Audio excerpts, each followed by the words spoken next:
Mac and Winnie back with another edition of Outlaw Blitz interview podcast. Let's get dangerous. Let's do it. This week, our guest is Dennis the Menace Bermudez. What's going on, Dennis? Super dangerous. Super dangerous. Wow. Back in my prime. I don't think anybody's testing you now either, so I'm going to go with still the Menace.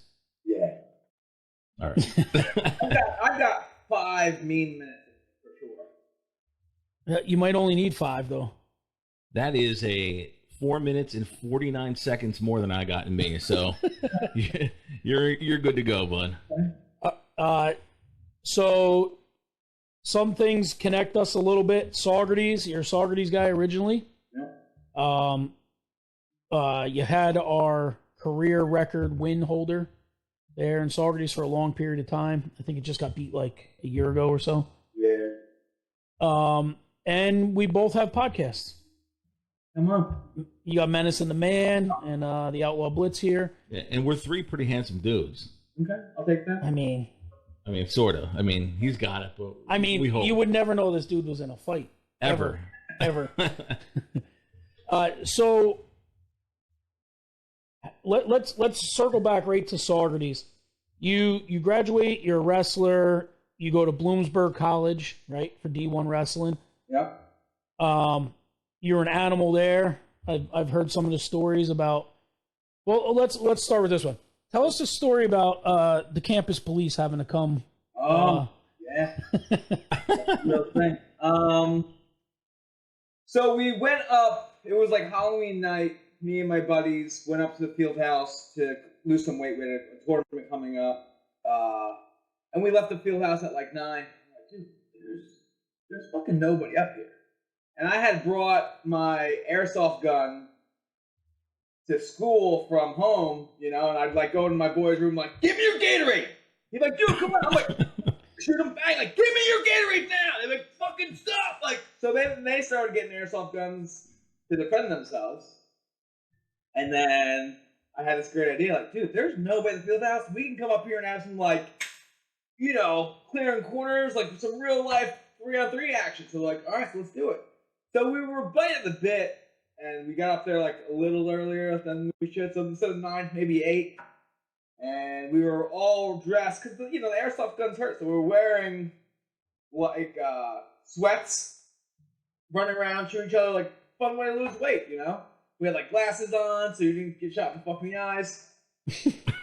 And one of the basketball coaches was up there and like saw us like walking through the hallway, like with our guns out and shit, But they're clear guns that shoot like clear bullets. Like, what did you? He thought, I don't know, and he called the police. The police came up to the field house, and we're like, I like kick open the locker room door. I'm like legit, freeze, like flashlight, gun drawn. I was like, oh, what? Like, put the gun away. Like, what do you mean? And they like fucking checked me and my boy against the wall. Took us down to the station. Yeah. Like, I'm sure Coach wasn't too pleased with that. Nah, I had to do like community service and shit like that for the campus. So I was the mascot for the basketball team. Nice. Yeah. So, how would you rate your college wrestling career? Mine personally? Your personal, yeah. I was the middle of the road. I had what was that? Probably had like 50 wins and 26 losses or something like that. Right. I mean, college wrestling's a different animal, though, altogether. Yeah, for sure.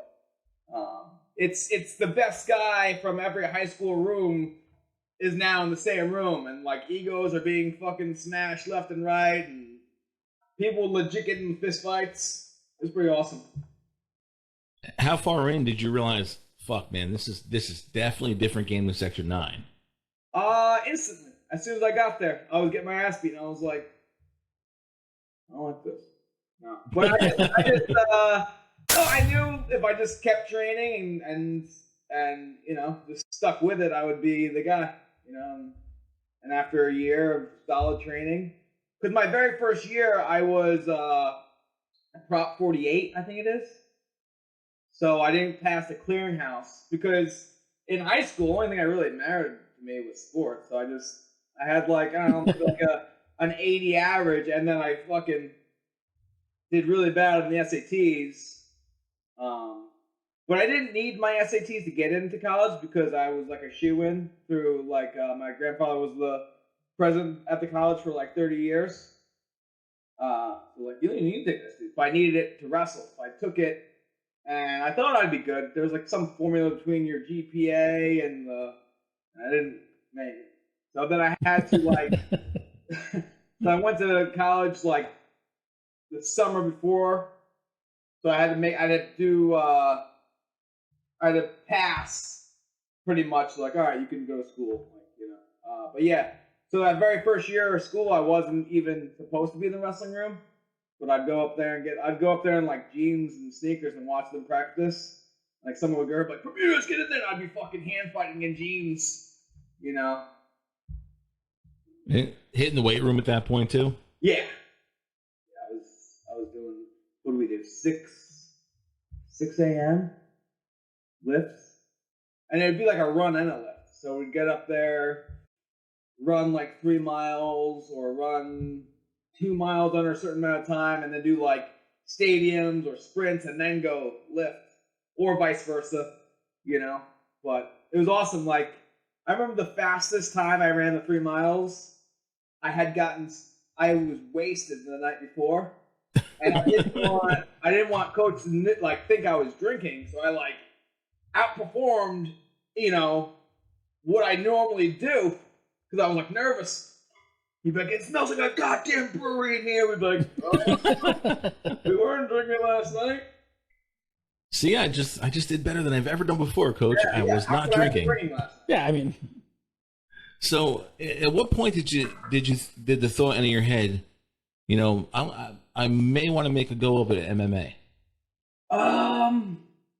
Or what was the transition? Like, was there a certain, you know, like a class you saw, or you stopped at, you know, jiu-jitsu gym or something, or? No, what happened was Joey Gambino started doing MMA, and because I was a really high-end wrestler, he's like, dude, come down to the room next time you're in town and give me some work. So I was like, all right. So I went down there and, you know, did what I do. And his coach was like, dude, you got to get into this. You know, like, how old are you? I was like, 22. What do you mean? Like, he fights. I just wrestle and, like, crank stuff, you know? No, you can do this. Okay. So did you then you were still in college, right? Or just getting out of college? No, I had been out of college probably like 2 years, year and a half, 2 years, something like that. Is that how you so were you back in Pennsylvania then? Yeah, I was living in Pennsylvania near Harrisburg. And then you ended up with Steve Blackman. Was that the original? Yeah. Because I think I saw like maybe your first pro fight. It was like a tournament or something. No, that was the Shine fights. Yes, I watched those. Yeah. Yeah. I remember you like slammed this dude. You double legged him and dumped him on his head pretty Yeah, heavily. I tripped him out of the ropes and I rode him like a sled onto his head. Yeah. Now, a lot of people may remember Steve Blackman from his pro wrestling days, the Lethal Weapon. Yeah. This man's legit. Yeah. Like how legit is Steve Blackman? So I get he's like a black belt in like a bunch of like smaller, or I wouldn't say smaller, like there's like a martial arts where you use a stick. There's a martial arts where you use like some knives. There's a like, so he's a bunch of like black belts and he's like kind of like weird, like martial arts that I'd never heard of type of, you know. Mm-hmm. But being on the road when he was doing WWF, he spent a lot of time around Ken Shamrock. I think they were like tag team partners at one point or some shit like that. And he would just drill with him, and I think he learned like jiu-jitsu from him and shit like that. Kind of learned how to strike from him. And then when he was done with the WWF scene, he opened up his own little gym. And like when I was because I would get like drunk and I'd be watching like Nate Diaz and Ben Anderson. I'm like, I could beat those guys. I'll take that. Like every other. I'll take that right there. I would take it down right there. Like I don't give a shit. So like I went down and trained with Joey Gambino, and my buddy Tyrone Christian was like at the end, like I was there for the weekend, and like on Sunday he's like, dude, like there's a flight at the end of the month, you should do it. I'm like, what do you? I trained one time. So by the end of pizza, I'm like, all right, I'll do it, I guess. So then when I got back to Pennsylvania, I was like, where's the best gym to train? And there was a lot of rave about Blackman, so I went in there, drank like an energy drink, walked in, I was like, hey, how you doing? I want to sign up here. So he's like, oh, okay, you can kind of try it out. He's pretty old school. I was like, all right, so like, where's your best guy? He's like pointing the back, so like, all right, I'll start there, I guess. How'd that go? I held my own for a while. I just didn't like. I don't know. I know no jiu-jitsu. So as soon as they would get my arm away or like trying, I didn't know. But after 2 weeks, no one could tap me. I was, I figured all their shit out. Yeah. Well, high-level wrestling kind of nullifies a lot of martial arts, right? Yeah. Because I mean, in jiu-jitsu, right, you want to kind of create space and get limbs or open up necks, and in wrestling everything's like tight packed. So as soon as something started like going away from my body, I'd be like, no, that's staying here. Right. How did you take the striking though at first? I guess in a nutshell, I'm not afraid to get hit, and I would try to knock everyone's block off. So as soon as I got hit really good, I'd be like, all right, let's go take this to the ground. I'll just take him down. And then... Can you confirm or deny that you've had multiple opportunities at striking behind Stella's station in Saugerties? None. None. Zero? Really? That's my brother. Older or younger? Yeah, my older brother has had many. He's had many rounds back then. Yeah, I just remember like Joey Albright and the boys, and rolling out in the parking lot, and they're being, all squared up. Those were unsanctioned, though. They were unsanctioned, yeah. I thought maybe you got a couple amateur fights in there. No, it's very ironic. I'm so non-confrontational. It's like people are like, you're a pussy. I'm like, okay, that's what you think. Cool. Somebody will say, I mean, I'm probably like, what? What'd you say, dude? Like, what? Right. If anybody has seen your fights, you can dish it out, but you can certainly take it too. Yeah. I remember like I went on like that little run there for winning, and like people would come up to me like, dude, you got a chin on you. I'm like, oh, but thanks. It wasn't like, dude, you're such a good wrestler, or you're a good striker. Like, dude, you got a chin. I'm not gonna. Yeah. I wish I didn't get hit as much, right? Yeah. So you get into Blackman's gym, you start fighting a little bit. When did you kind of start thinking maybe you might have a shot here to do something? So the main reason why I started doing MMA kind of was to kind of fill the void and accomplish some of the goals that I had set for myself. So when I was wrestling in high school, right, I wanted to go to a state tournament and be a state champ. I never went to states. And then in college, I wanted to go to nationals and become an All-American or a national champion. I didn't even make it to nationals. So, like, fighting was another platform for me to set goals for myself and accomplish them. And I did that pretty, as far as I could. And yeah, so like I was saying, at first it was just like, hey, let me do this kind of for fun, nothing crazy. And then I watched some of the guys go pro, and I'm like, well, I beat you. How are you going pro? I don't get it, And they're like, yeah, man, made $800. I'm like, what? How much did you make? oh, okay. So I'm like, I'm gonna do this. So, and then my goal was just to fight enough to pay off my college debt, my loans. And then I was like, I'm actually pretty good at this. I just fuck it. So I think I read this somewhere. I saw it in an interview. You you're fighting pro, right? Them Shine fights and this and that. Mm-hmm. And then was it the Journeyman Club called you and said, "Hey, Dana White's coming. Yeah. You got to come here." Yeah. So I had wrestled for Journeyman when I was in high school. It's about like an hour north of Saugerties. And I take the trip up there like twice a week to wrestle. But yeah, my club coach has always been involved in everything I kind of was doing. He's like, hey, they were trying to get MMA legalized in New York. And so they were kind of using, like, cameras and news. They were using wrestling like, hey, look, this is a huge part of MMA, and look how not violent it is. So that was one of the things that the UFC did to try and get MMA legalized. Like, look, they're wrestling. This is what we do. This isn't violent. So Dana White made an appearance and shit like that.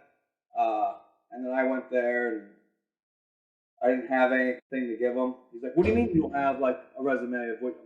I'm like, oh, you just told me to just come here. So it was like, so go get a piece of paper and write down shit. I was like, all right, so I did that. Here. He's like, all right. So you're like, he's not gonna fucking look at it. So then, how did that lead to the Ultimate Fighter?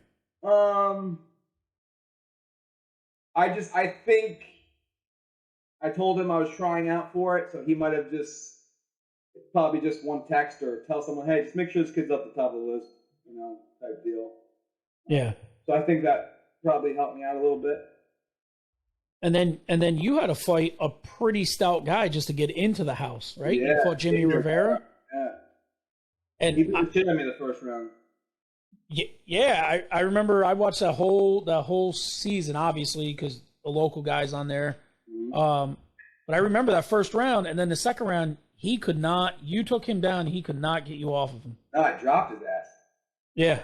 Because I went to the corner right between rounds, and I had two guys corner me that fucking don't know me from the hole in the wall. They were just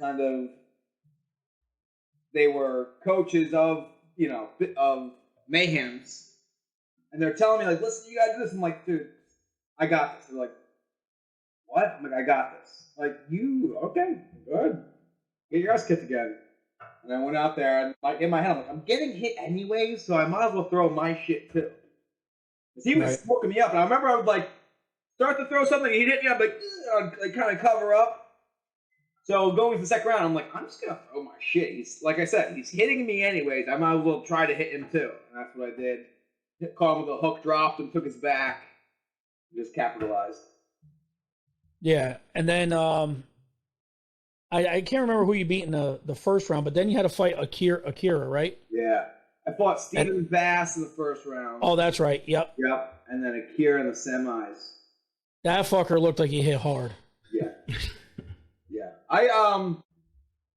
So the Ultimate Fighter's on Hulu now.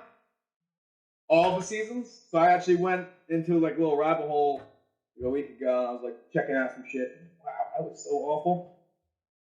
Yeah, you're like, if you could tell that guy, yourself back then. So I had been training at Long Island MMA, where I did pretty much my whole career, only for like 2 weeks prior to going on to the show. Really? Yeah. But then very green. Then so then you beat Akira to go to the final to see Diego Brandao. How long of a time was it from the actual Vegas house till that fight? About 5 months, I think. So then you came back to Long Island MMA and you had time to really kind of. Yeah, you could see a big change in like my skill set from on the show to the finals. That's probably one of the best one-round fights ever, unfortunately. Yeah, I wish I was on the other end of it. Yeah. And not for nothing, you were doing everything you should have been doing. You were trying to finish the fight, and you just kind of left your arm there. Yeah. You know what I mean?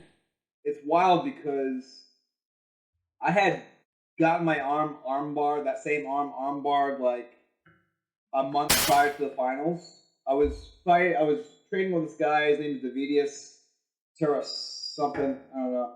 But he's like a Russian, and Russians train like a little different, Everything's like full bore, like it wasn't like, hey, we're partners. Like, yeah, I'm sure I had the arm par, let it go. It was like, no, it was that dude. It was like, So he like straight up Ivan Drago type shit. He popped my arm, like trading. I'm like, you motherfucker! I like stopped. I'm like, ah. And then I finished that. I did like 3 more rounds with him. I fucking beat the shit out of him. I was like, fucking piece of shit. And then the next day, dude, my arm, not kidding, was fucking this big. It was huge and like purple. I was like, I called my manager. I'm like, dude, we got a problem here. Like I don't know if I'm gonna be able to do this fight. Like my elbow is the same size as my bicep. It's humongous. I can't bend it. So then I was just viciously was doing physical therapy, like pretty much like every day to try and get it back. And then it was fight week. We were in Vegas, and I was gonna get a shot, like a cortisone shot to whatever. But we're in there talking to the doctor. He's like, listen, it'll probably work, but there is like a 30% chance that this could not work and go the complete opposite direction. Like, instead of you not feeling pain, like you will not be able to fight. It'll be that painful. So we didn't do it, and then sure enough, in the fight, he arm bars that arm. So instead of being like completely locked out, like I was like, like yeah. It's this elbow's still completely trash. Man, I hated that dude. Not for nothing. That Brandao dude, he just was such a dick. Yeah. And when you dropped him and you were pouring the heat on him, I'm like, oh, please finish this. Some people think that if I just dropped him and just walked away, that would have been the fight. It might have been because I think you woke him back up when you hit him. I woke him up. Yeah. That's what it seemed like. All right, so you get through the Ultimate Fighter. Obviously, you don't win the contract, but Dana White signed you. Right. The featherweights were a relatively new division in the UFC, so they pretty much took the whole roster. Right. And then who'd you fight? Pablo Garza was your first official UFC fight? Yep. Jersey. You dominated pretty much, but he caught you in an up kick, and you had lips like Jimmy Walker at the end of the fight. Man, that was awful. He fucking up kicked me. After the fight, I had to get stitches. I got like 7 stitches, like vertical this way. Oh. I had to drink out of a straw for like a couple weeks. No, beer through straws is still beer, right? Yeah, I think I was at Stella's like the next weekend, like. And if anyone made me laugh, fucking like how you go like this, it was like tearing on the stitches, like, oh my stop, don't make me laugh. So that fight kind of springboarded you into this run that you made, where you were the hottest featherweight on the planet until some Irish guy came over and started talking trash. Yeah. Yeah. You had a really good run of fights there. Jimmy Hedis. Mm-hmm. I thought you were going to decapitate that dude with the front choke. Yeah. There was a little bit of. Oh no, that wasn't Jimmy Hedis. That was Jimmy Hedis. I TKO'd. You're thinking. Oh, that's right. Of Hayden. I forget his first name. Tommy. Yeah. Hayden. That was the guy. Yeah. You had his feet and everything off the ground in a front choke. Yeah. That was pretty awesome. During that time, right? So now you're in the UFC. Now you're building your resume. Was there any really big fights offered to you that just never made it out of negotiations? Oliveira had come across a couple times. Who was that other Brazilian guy? Starts with an M. But him. Anything with Cub Swanson? We actually tried to fight Cub Swanson, and he shot it down. Who else? I almost fought Nick Lentz, and that fell through. But yeah, I mean, we never. And you see it now today, is people kind of dodging people, and kind of try and pick their. I was whoever came across, like, okay. And the UFC has different ways of working with different people. So, like, when the UFC would ask me to fight, they would give me a name, anywhere from 3 to 5 names to pick from. Whereas other people I know, like, you're fighting so and so on this date, yes or no? And if they say no, the UFC be like, okay, like we're gonna fuck, or we'll cut you, whatever. It was right. There was way more benefits out of saying yes than there were no. You know. Right. Now, I don't mean to jump back. Was there a point where you were going to be, or possibly could have been, Team Alpha Male? Yeah. So my same coach from Journeyman, he had Uriah Faber doing a seminar at Journeyman, and so he became friends with him. And he's like, "Hey, guy, a fighter, a friend of mine. Like, can he come out and train with you?" And Uriah was like, "Yeah, sure." So he paid for like my flight and shit. He flew me out to California. I trained with Uriah and the guys, and I stayed at his house. And at the end of the week, Uriah's like, "Dude, you should move out here. You should become part of the team." And I was like, I just very close to my family, and just, you know. But who knows what my career would have been. Now, there's a funny sidebar to that, close to your family. I don't know where I heard. Did you have Faber call your dad on the phone, and your dad thought it was like he was the shit? Yeah, so I was driving Faber to practice, and my dad, the California kid, like my dad was like a fan, you know. So I called my dad. I'm like, "Hey, Dad, you know, I'm on the phone. I'm right here at Uriah." He's like, "Oh, hey, like, how's my son doing?" He's like, "Doing pretty good." He's like, "Hey, you think he has a chance of being in the UFC?" He's like, "Yeah, I think so," you know. And he shoots the shit.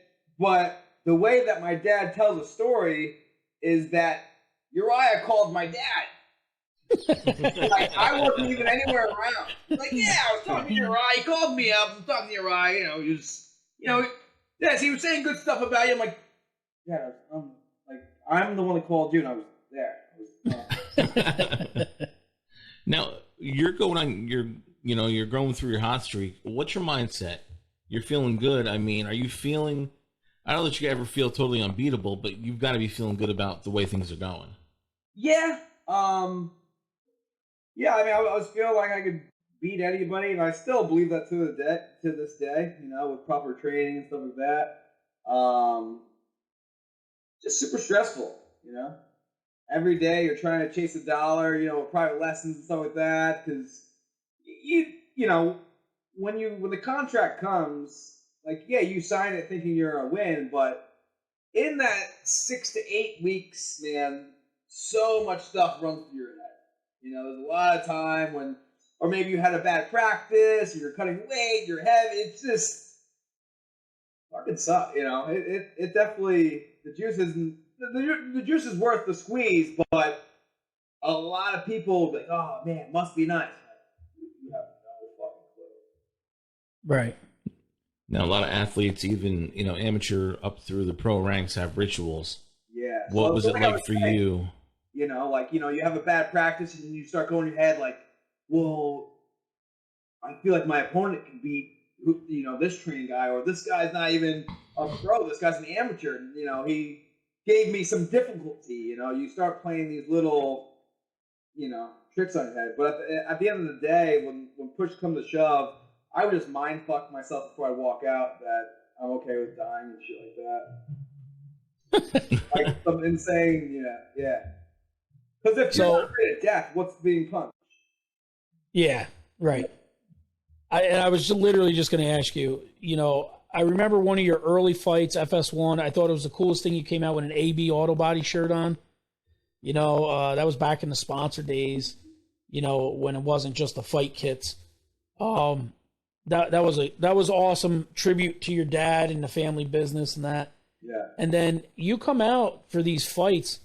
What's that like when they would say, "We're rolling, here we go"? You know, you're coming. Yeah, your first big arena fight. What was that like, just coming out into that atmosphere?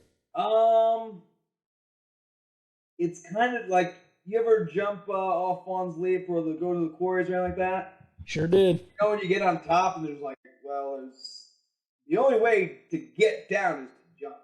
Yeah. That. Or like, once you're in the air, there's no like, I can't get back on land. Yeah. It's kind of like that. You know, you being in the walk, that's like walking up to the top of the cliff. You know. And, now, once you're in the octagon and the gate closes, do you get a calm that comes over you, or are you amped? I mean, what? It's like the first time you get hit, you're like, all right, we're good, we're cool here. I know in wrestling, like as soon as I shook the guy's hand, I'm like, okay, cool, let's go, rock. Yep. Kind of like a football game, the first hit you take, and then all of a sudden you're like, all right, I got that one out of the way. Football never bothered me. Wasn't the same. Well, what were you, a receiver in a corner? I was running back in the corner. Yeah, but no, there's too many. You could point the finger so many different ways. Oh, right. Yeah. You know? Yeah. It's not completely your fault if you lose. No, it definitely isn't. You got 11 other people out, 10 other people out there. So you get through your streak, and then, I mean, at one point, you were what, like number 5 or 4 in the world? Yeah. Were you, and I know that wasn't your style to go out there and call out people and and be loud. Was there any part of you that thought maybe you got passed over a little bit for Connor at that time? Yeah.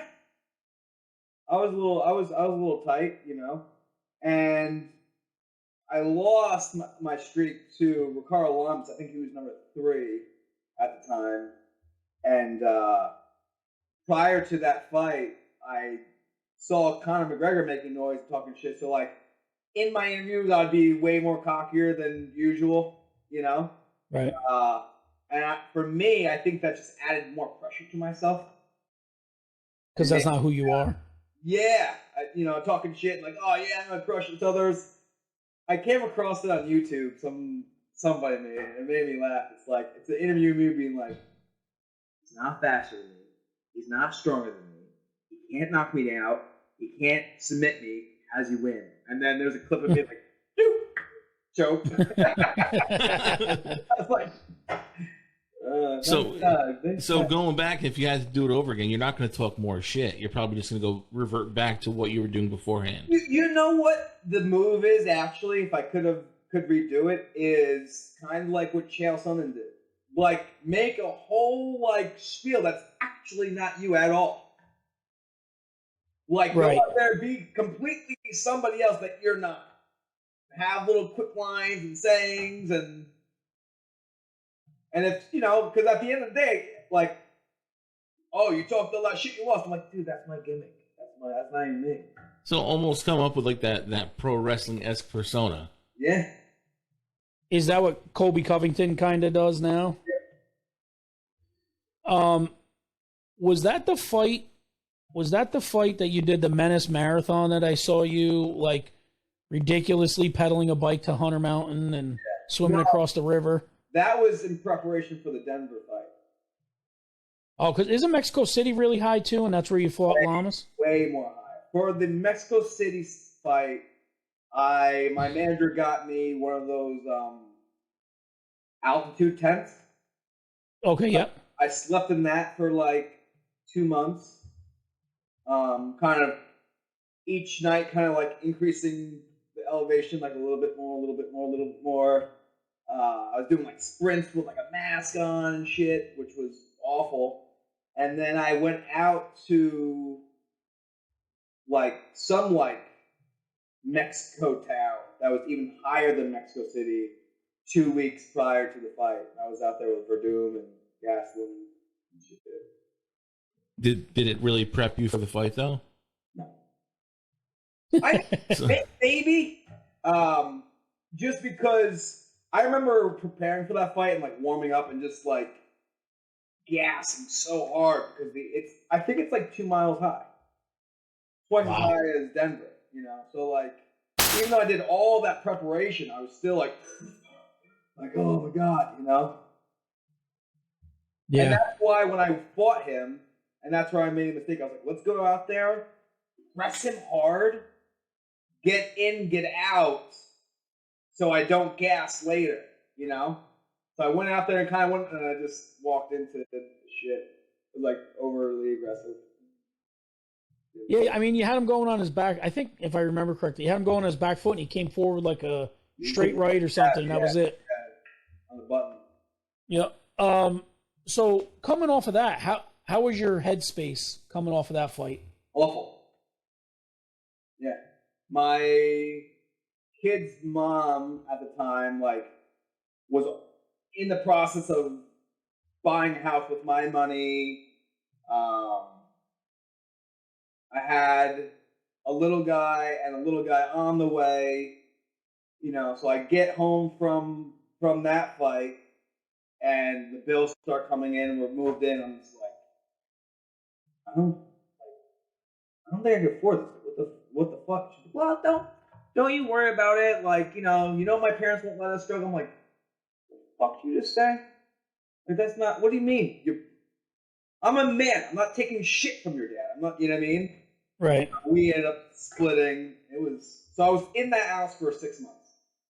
Bought it. Wow. House for 6 months. Had to sell it because I needed her. I was like 15 grand shy of the loan I needed for the house. So I needed her like a little bit of credit to buy the house. So she needed to be on the lease too. And she wouldn't let me buy her out. Wow. So I know you, well, at least I don't believe I've ever seen you discuss this openly. You went through some personal stuff there, right? With the split with her, yeah, and all that. And you never, before your fight, you would never know. You kind of just kept head down and were doing your thing. Right. How did that affect you, you know, being a dad, being in a long-term relationship, and now this is happening, and now you're trying to fight. So how did that, you know, take over your life kind weird. of? Like, I was drinking a lot and shit like that, but like my appetite I didn't really have an appetite, you know? So I would just eat salads because like I was like, well, I should eat something, you know? And then I would train all day and I'd come home and just pound beers until like I got a fight lined up. It was like, I remember one night me and her got in a fight and I was like, someone get fucked up. So I went to the gym and like Jared Gordon was there and like a couple other guys.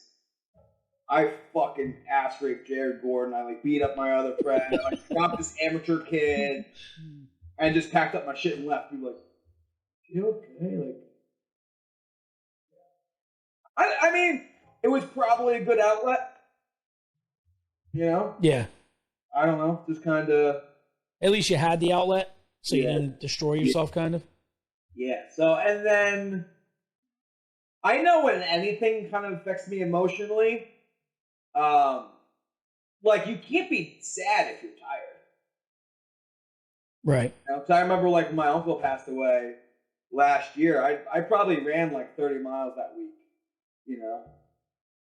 Because if you think about it, you're out of breath. How can you like cry? How can you? Right. You're tired. You're exhausted. Your body is Yeah, tired. your body's like, look, we gotta take care of these lungs before your feelings. Like, Yeah. that's always been like my thing. So coming out of that Lamas fight, you get back on the train, and do you see Guida immediately? Is he the next fight, or is he? He was before that. Was he before that? We I think that the ranks. Yeah, I think that fight, that version of you beats Aldo. That was the crisp, cleanest fight I saw you fight. Yeah, it was weird. I just, you know, speaking to my manager and stuff like that, I would be like, well, you know, that wasn't the best Clay Guida. So he's like, no, dude, he was good. You were just insane. No, it was too easy. I don't know. Like, I wouldn't give myself like The credit, yeah. In a fight like that, or does stuff, when you're on top of your game and you're in a fight, does stuff slow down for you? To be honest with you, it's kind of like like trying to see the future kind of deal. It's not like I see the punch coming. I'm like, I saw it. I slipped it. Like sometimes you'll see some heavy shit. You're just like, you know. But in general, for every action's a reaction, right? So if I jab you in the face, there's a good chance you're probably gonna try and hit me back. So on my second jab, I would slip. It was just kind of, and doing you're in a rhythm. it so many times, you know, you just kind of know if I do this to somebody at this level, they're probably gonna do this, and I'll be ready for that. You know? Right. And then also when you have a guy on their heels going backwards, you're controlling everything. You got the joysticks kind of deal, you know. Yeah. Was there any people in that time frame that ducked you that you can recall?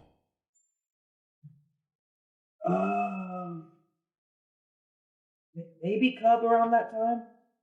Yeah. Maybe Cub Swanson. I know towards the end of my career we tried to fight Pettis, and then we also tried fighting. Who's the dude that rolls with the Nate with the Diaz brothers all the time? He was Strike Force champion. Is it dude? Man, you made me. Melendez? Oh, Gilbert Melendez? Yeah, we tried to fight him too. And they're like, no, thank you. Yeah. I'm trying to think of where. Oh, so when you fought Clay Guida, Rogan said it. He goes, Guida tried striking, that didn't work. He tried wrestling, that's not work. Plan C isn't working. Bermudez just has him covered. I mean, that was on Fox, right? That was a Fox fight too. Yeah. That was a clean win, and you were well on your way there. And then that was the next fight was then Lamas. Yeah. Yeah, and at that time it seemed like anybody that would win would always their game would change when they got to Aldo. You know what I mean? Yeah. They would be back foot guys instead of front foot guys. You know what I mean? Like it seemed. And at the streak you were on, I feel like if you won that fight, you would have got the nod over Connor. Yeah, you had the longer streak. That's one thing. I mean, I tried my hardest, but like I dropped the ball. I like choked, you know. Like Dana White and Lorenzo Fertitas came to my locker room before the fight, like, "Hey man, good luck to you." I'm like, "You guys don't go to everybody like." This must mean like I'm the guy, you know. So when I lost that, I was like, my life could have been different. You know. And then the second time around was when I think I had another opportunity to kind of blow up. It was the Korean Zombie fight on Super Bowl Sunday weekend. Yeah. I was like, man, this is a big opportunity. They want me to fucking do this, you know. And then, you got to interview Tom Brady, though, right? Yeah. That had to be pretty cool. That was kind of funny because, like, my gimmick was like whenever I'd like kind of like give it to me straight. I would just yell it, you know, like right. And the thing is the question that got asked to Tom Brady prior to me asking him was like. Tom, some like kid. Like, Tom, who's your biggest hero? You know, he starts crying. He says his dad, and then I cut him off like, give it to me straight, Tom. Listen, who's the best fighter on your team? You know, like the guy's like, what do you mean? Kick it to me? You know? Now, did you get to go to the game, or did you leave because you had to fight the next day? Yeah, No, I was going to. There was no opportunity to go to the game, but I got a dude was going to take me to shoot boars out of a helicopter, and nice. I was just so mad at myself. I was like, "No, I don't deserve to go." I mean, almost every one of your fights, it was just getting clipped under something. Yeah. The Jeremy Stevens fight, that, you know what I mean? Yeah. That was just one of those. You were winning that fight. Yeah. I don't. Yeah. I'm not trying to be like I don't know, like cocky or like that, but like I never felt like, even the fights I lost, I never felt like I was losing the fight. No, Every absolutely fight not. I've fought it, I feel like I was winning until I lost or I won. Right. Obviously, you go through. We'll go back to the Grice fight at some point, but obviously you work your way through, right? You work your way through the ups and downs, and then you get on this towards the end of your career. You get on this crazy string of absolute screw jobs by the refs, That's by the why I judges. retired. Yeah, it was like it seemed like every time you fought a guy from California, you got the wrong end of a split They decision. were all alpha male guys. Yeah. And now I always wondered this, and I mean, I'm just a Joe Blow regular fan. It always made me wonder why your management or you decided to fight those guys consecutively, because then they had all that tape on you, and it's like they practiced for you basically 4 or 5 times. Right. I'm stubborn. Fuck you. Like, I got to get one. The last guy I fought didn't beat me. Right. So you're gonna tell me the next guy's gonna beat me? Like, no. And I remember the third one against, I forget his name. Was it Elkins? No, Elkins. It was Elkins, then Feely, then you got 2 first. Oh, Rick Glenn. Yeah, yep. And I remember I was talking to Dominic Cruz. He would do like kind of like pre-fight interview with you, He's like, so did you change up anything in your? I'm like, no. He's like, why not? I was like, because I didn't lose those fights. He's like, well, you did, because you go look it up, you lost. I'm like, yeah, but me and you both know I didn't lose. He's like, but you did. Right. That's why I like you, because you're a dickhead.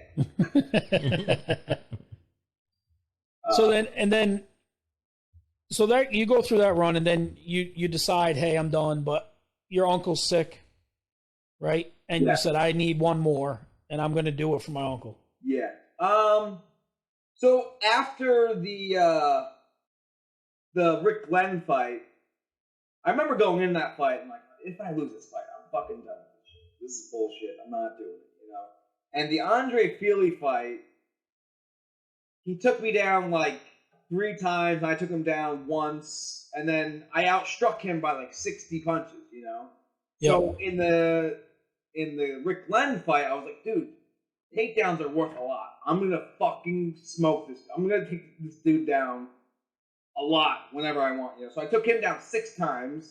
He took me down 0. He outstruck me by like, I think something stupid like 4 or 6 punches, and then got the nod, and I was like, what?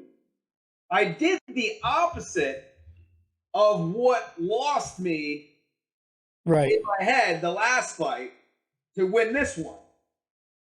And even more some, And then when I lost, I was like, I looked at my friends, I'm like, yo, I'm done with this shit. I'm fucking done with this shit. I like retired, but nobody knew it. So Yep. I went back, and I was chilling on Long Island, I wasn't really training, I was just drinking a lot, and fucking, I remember just being, like, the girl I was living with at the time, like, you really don't do shit around here, do you? And I was just, like, nitpicking everything, because now I was around, and just, and she was like, fuck you, she fucking left, and I was like, fuck, alone, and just, I was just hurting, and I was like, someone is fucked up. Beep, beep, beep, beep, beep. Hey, Doc, manager, yeah, we need another fight. Yep, the sooner the better. All right, cool. And I took that fight in like 3 weeks' notice or something like that. And you got to fight in New York, which helped. Yeah, and then I was like, all right, now I'm going to go out on my own terms, because this shit sucks. So, I mean, you had a very good career. Yeah. To be in the UFC as long as you were, to have as many fights as you were, to be as high in the world rankings, to be on some major pay-per-view cards. Is there one fight, one moment that you wish you could take back and do different?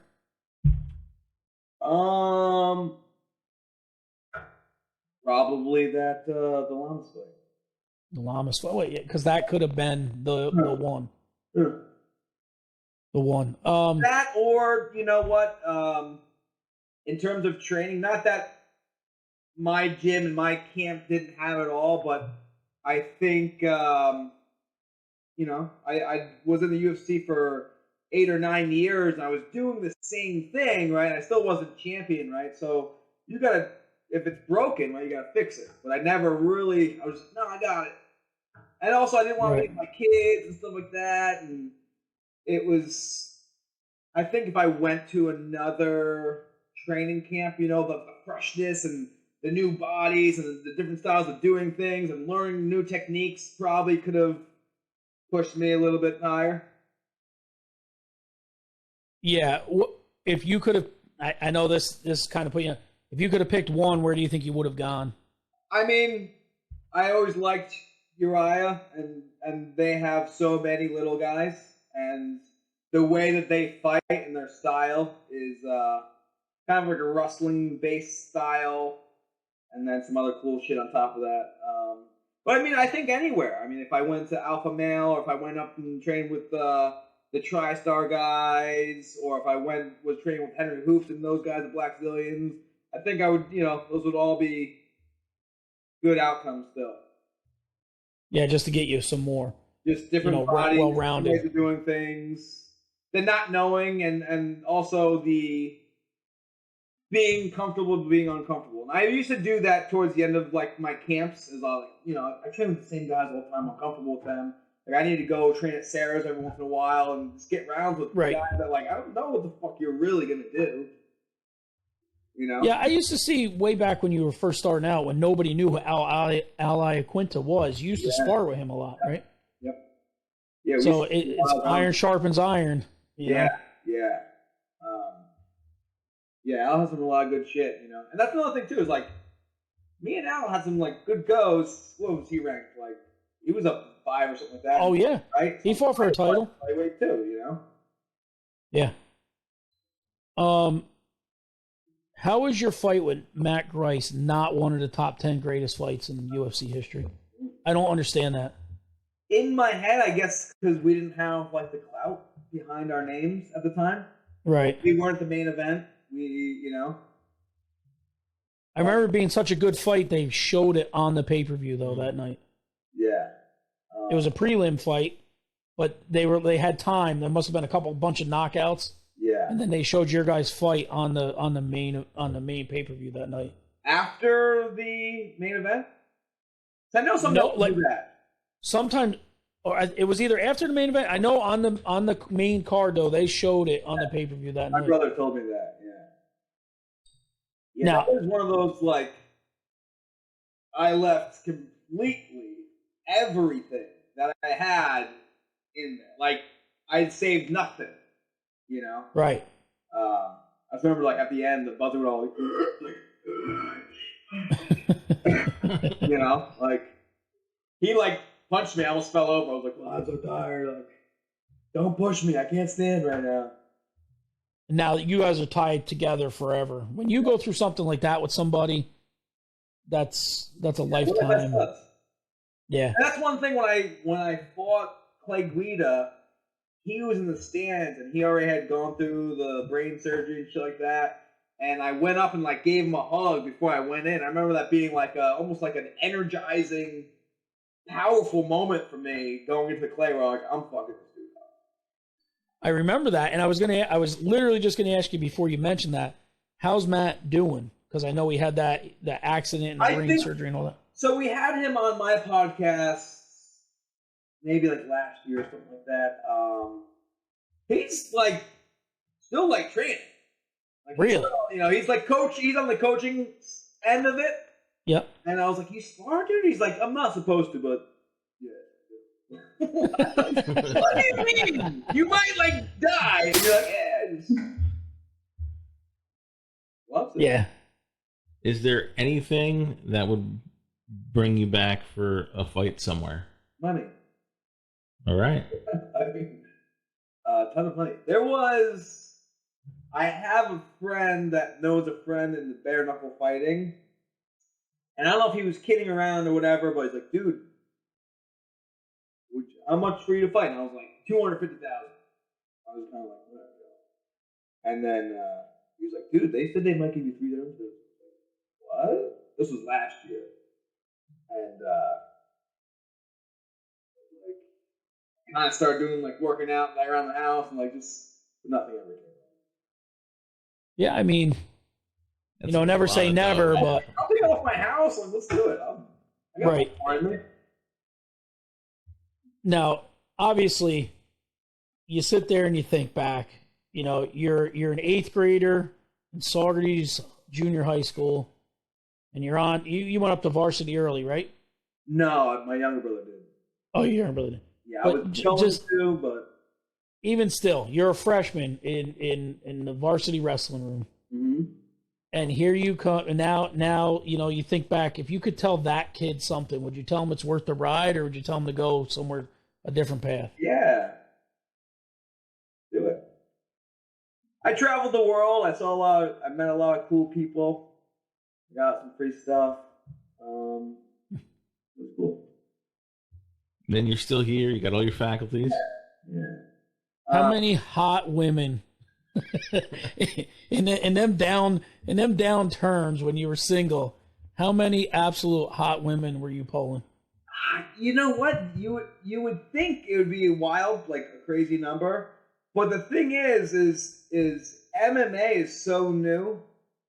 You know what I mean? Where like women have been around, everybody we know have been watching football since they were like a little girl and, or whatever with their dad, or like it's on at the bars and shit like that, so they know who Tom Brady is, right? Every girl that's good looking that watches MMA either is watching it with their already boyfriend or like their dad or something like that. You know what I mean? The sport hasn't been around long enough where like, yeah, I grew up watching it. I saw you come up, and I just love it, And then there's also like, I'm not getting you in trouble, am I? No. Oh wow. Okay. There's also like levels of stardom and shit like that too. I'm just a little guy compared to like Conor McGregor and those guys. Listen, you fought on the same cards, bigger ones. Did you get the opportunity? I mean, obviously, Tom Brady. Any really cool, famous people you got to meet throughout your time? Yeah. So like Tom Brady, the dude from Red Hot Chili Peppers, Anthony Kiedis. Yep. Big Black. Jason Ellis from the Ellis Show. Oh, I heard that interview, actually. Yeah. And then, I mean, I guess if you consider the fighters themselves to be kind of celebrities, right. Dana White and all those guys. Yeah. Now, has Dana ever come on your show? Negative. He's not cool enough, dude. I know a lot of fighters do show up there, so we'll get to that part. You retire, and now you're the Menace part of Menace and the Man, and the Man is your buddy Stan the Man. So, whose idea was that to come up with that podcast? His. And what'd you say? Sure, I'll bullshit. I started it. When did we start? Like 2 years ago. I think I was maybe in that like, fuck this shit, I'm retiring stage in my life where he was like, yo, you want to do this show? And I was like, I don't really have anything else going on. I'm like, sure, and it started off as just strictly like an audio podcast, which was really fun. The camera was kind of cool. Like it's almost like you had to paint pictures better, right? With your words. We got faces for radio, so. Yeah. And then, he did his research and stuff like that. He's like, dude, there's so much better stuff with video. So we started just kind of filming ourselves doing the video, Right. And now we're at the stage where we're kind of doing what you guys are doing with the tech stuff, So, I mean, obviously being a fighter helps you land guests, right? You land a lot of other fighters and things like that. A respect thing, just kind of like, so a lot of times when people like hit up a fighter to do an interview, kind of like either the fighter or his manager will kind of look at the numbers of the podcast to see if it makes sense and is worth their time. But then also there's like, oh, you're my homie, so yeah, I'll do it with you. You know what I mean? So I think being a fighter and having the blue check that I'm legit is a good way to get guys on. But I just hate fucking like chasing people. Yeah. I was texting with Tyron Woodley, like, hey dude, like, sick, congratulations on the fights. He gave me like a pray emoji. And I was like, so I got a show, would love to have you come on, I'm trying to blow up, you know what I'm saying? And nothing, crickets, I'm like, you fucking motherfucker, fuck you. It's tough. It's a tough world to be in. Yeah. And you've got celebrity. Yeah. You've got some celebrity and some clout. And it's still, I'm sure, tough at times to get guests. But I get it. I get on the other side of the spectrum, Like, I've been in those shoes. Like, hey, you want to do an interview? Like, when I was fighting, like, when I first started fighting, I loved talking about it and, like, pumping myself up. And then being in the UFC and, like, it almost like talking about fighting. It's like if you're a construction worker and you're going home at night and talking about like how you do construction work, like right. You live it. You don't want to talk about it, And people are like, oh, you play UFC? I'm like, no, I do it. I don't want to play. Yeah, there's no play there. Yeah. Do you have fun doing it now, though? Do you enjoy it? Yeah, I think it's one thing too that I remember my manager told me was like, whether they have fucking 5 followers or 5 million, it's still just getting content out there. Like just how many people will see it and how many So it's just one of those. It just always there's no downfall to doing podcasts and interviews. That only good could come from it, Right. And that was the thing, like when we spoke, I was like, listen, we'll cross promote. You're on the Outlaw Blitz. We talk about Menace and the Man, we want to get it out there, what you're doing. Appreciate but it. The one thing that's always hard and we try to balance it is, we asked you about your career here today, you know what I mean? And we went through your fights, but what are you doing now? What's next? I know you got 2 great sons. You got the Mad Ox and the Bryce, right? And Bryson, the 2 boys. Yep. And you're climbing poles. I work at a company called PSEG. So I'm the power man. He's the power man, huh? I was talking to a buddy of mine that does it too, and growing up and going throughout life, it's kind of like, let's say you're not really sure how to do something, fuck it, let me just give it a shot, In this line of work, a fuck it, let me give it a shot can just X you out. Done. Right. This type thing, So it's definitely have to have. It's a humbling job for sure. And I think that's kind of why I like it a little bit. It's still a little dangerous. Pays pretty good. I've never had like insurance, so this is cool too.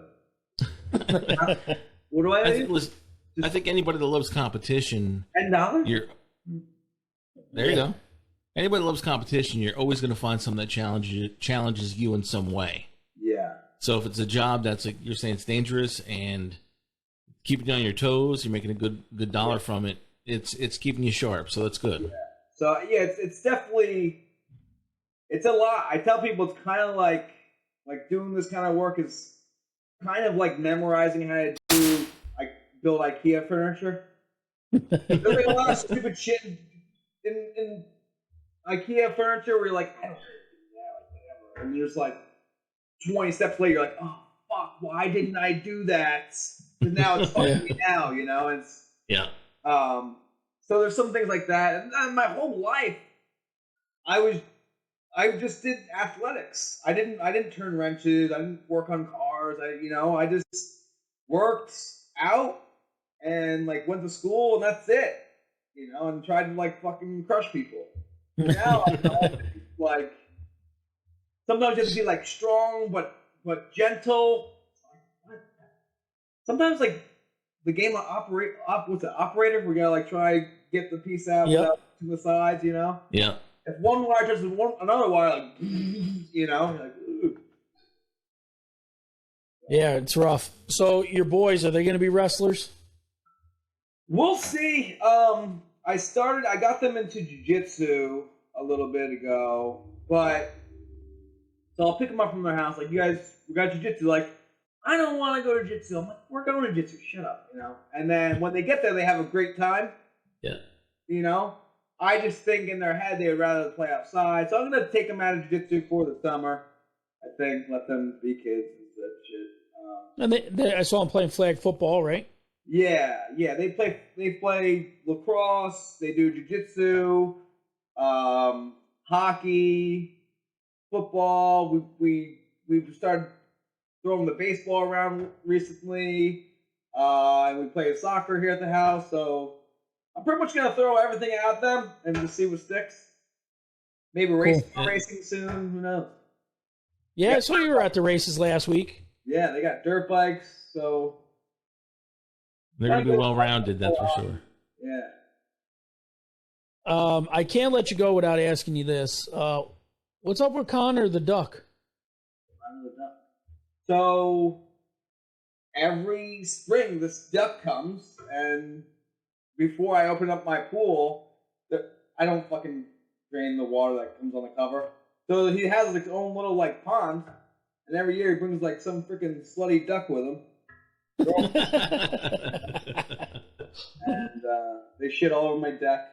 Connor's cool. It's his fucking hooker girlfriends that I don't like. Yeah. And the thing is, so he started coming. I think there was like some kid's cartoon where someone's name's Connor. So when I asked my son, "What do you want to name him?" he said Connor. I was like, "Okay." And then people would be like, "Oh, it's fucked up. You think you name him Conor McGregor?" He's not Conor McGregor. He's Connor from fucking I forget what show. Whatever cartoon or whatever. My son named me, you asshole. You get the boys up here to see your dad much? Yeah, we get up there probably about 5 times a year, something like that. Yeah. We come up for the holidays. We usually come up once during the summer. And we'll come up for various shit. But it's insane though, every time I talk to my dad, he's like, "When are you gonna come up here?" I'm like, "Dad, it's summer, right? Like, I live 15 minutes from the beach. Like, why don't you come to Long Island? Like, it's beautiful here." Right. You grew up here. I don't know why. He just has a homebody that just does whatever he wants to do, He's ignorant. Yeah, as you grow older as a dad, you'll find out your boys will be like, "Dad, why don't you come down here?" I'm good. Well, no, because I'll be at the house. I'm like, "Let's go somewhere." I'm like, I pay a lot of money to be here, so I want to stay where I pay for stuff. Yeah, you got any fast cars or anything you drive right now? Or I used to have a sick Jeep, an SRT8 Jeep. I sold that after my last fight, and then, like I said, became an old man. He's got a Dodge Ram. Nice. Got a cool air intake in it, so. Yeah, it gives you a little more. Got a cool. Nice. Yeah. Promote your social media. What do you have out there? So I've got the Menace of the Man, which we're on everything. We're on Spotify, YouTube, and on YouTube it's Menace Tube. I don't know if you see what I did there, but Menace. find the Menace and the Man Show on Menace Tube. The Menace and the Man Show is, we're on all the platforms, even TikTok, which I need to start exploring in there. Hot moms of TikTok. That's all I got to tell you. What's up? You gotta go under the hot moms of TikTok. That's a fact. Oh, okay. Yeah, you won't be disappointed. And then of my stuff, I just, at Menace Bermudez on Twitter and Instagram. And then I have a fan page on Facebook, Dennis the Menace Bermudez. Nice. Any more Cooking with the Menace shows coming up? No, nothing in the works right now. I get asked that a lot. And I remember when I was on my little hot streak or whatever, and people would come like, "Oh, I know you from the Now it wasn't like, dude, you got a sick kid. Now it's like, oh, you're the cooking guy. I'm like, fighter too. Yeah. Yeah, but you know what? I mean, you got to eat healthy doing that. That lifestyle is very healthy and eating the right things, and so it was actually entertaining and instructional. Yeah. When I met my girlfriend I'm with now, I remember I was like, I used to have my own cooking show, so I put it on. I was like, for me, I was like, dude, this is kind of cringy. And then it was just because I was very every Monday I was doing them, and then it would be like Monday at 3:00. Fuck, I gotta do this stupid fucking cooking show. I don't want to cook, I gotta brainstorm, and then people are like, why'd you stop doing it? I'm like, well, how many times can you get hit with an egg if you're like, okay, we get it, you get hit with eggs on your show? Yeah. Any big lineup, any big news podcast wise you got coming up? Anything? I mean, we're always trying to get good guests, but as you guys know, it's a little bit of a hustle. Oh, yeah. Absolutely. Kind of annoying. I tell my guy, I'm like, listen, this whole podcast is your idea. I'm the talent. You do that stuff. You do the work. I just show up.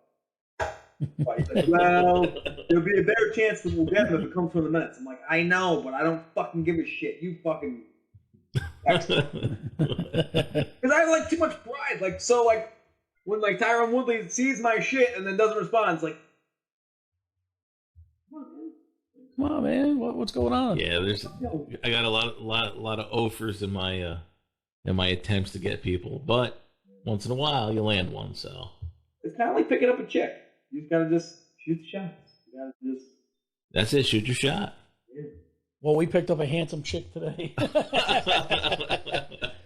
Now, did you build a studio for you guys, and then COVID you separated, or? Well, one of our sponsors, G Fuel, just had some space that we were using for a while. And then they needed the space back, so then we just pretty much did, COVID kind of happened, and we were just doing what we've been doing now. And then my buddy, maybe 6 months now, he moved to Florida to get more in-studio guests, going to Right. Stanford MMA and AT&T or ATT. So Stan's in Florida now? Yeah. Really? Yep. Well, he's anti the coronavirus bullshit. He's like, this is all bullshit. It's fucking trip down to New York. So he went. That's the real reason why he went down to Florida. Was just I don't want to deal with this shit. It's bullshit. Yeah, that accent will be strong down there. Holy shit. New York's a bunch of fucking pussies. Yeah, I'm good. Anything else? No, I mean, I want to thank him for coming on today. Hell yeah. Nice Saugerties guy. Yeah. Oh, I do have one other thing. Do you think there's something about our area that breeds success? We've had, you figure you got the kid that just was on The Voice, Ian Flanagan, Jimmy Fallon, yourself, Joey. We've had some pro athletes. Joey Albright was a pro BMX racer. TJ, his son's a pro motocross racer now. And it seems like that's a lot of people to come out of one small town. Yeah, I think maybe the mentality you know, in Socrates, kind of. I think in Socrates, if you kind of, if you're cocky, people will kind of like shoot you down, right? So for me personally, it was just kind of like, I'm not going to talk about what I do and what I have. I'm just going to be about it. I'm just going to do it and kind of let my actions do the talking, you know? Yep. Again, I have two brothers that are all, you know, very competitive, you know, like I'd be getting ready for a fight and like, yo, dude, want to go for a run? I'm like, all right, I'll run with you. And like, I couldn't lose them. You don't even work out. How are you still here, you know? Yeah, I think just kind of Sardis has a little bit of an old school way about them. You know, they're not too flashy. Everyone's Sardis, right? I think Just blue collar, go get it done. Yeah. Grind it. Yeah. Definitely got to grind it out. You know, the parents are all pretty humble and just, you know. Yep. And also, like, success is a little bit contagious, too, you know. You see someone doing something great, and you're like, oh, I want to do that. And how do you do that? You have to do kind of what they're doing, you know? Right. So, It did always burn me when Fallon had the late show that he never had you on. yeah, so I remember I was with, like, the UFC, and I was like, yo, Jimmy Fallon's from my hometown. You guys should get me on his show. I think that'd be pretty cool. 2 weeks later, Ronda Rousey was on the show. I was like, did you just pick what he said? Just fuck you guys. Yep. And then Thanks a lot. I think the same thing with Death of the Stars. I was talking to someone else. I'm like, yo, I'm pretty sure I could win that show. You guys should get me on there. Like a month later, Paige Van Zant's on it. Fuck you guys. You're not blonde. I'm not a hot stuff. Huh? Oh shit, Dennis, it's been a pleasure to have you on, but we really appreciate it. Giving us some time on your Sunday, and at some point, love to have you back on. If you pop up in the Socrates, don't feel free to say hi, and we'll come over and say hi. I'm into it. Awesome. Thanks a lot, buddy. All right, George. Catch you guys later. See you, buddy. Peace. Talk to you man. soon. See you.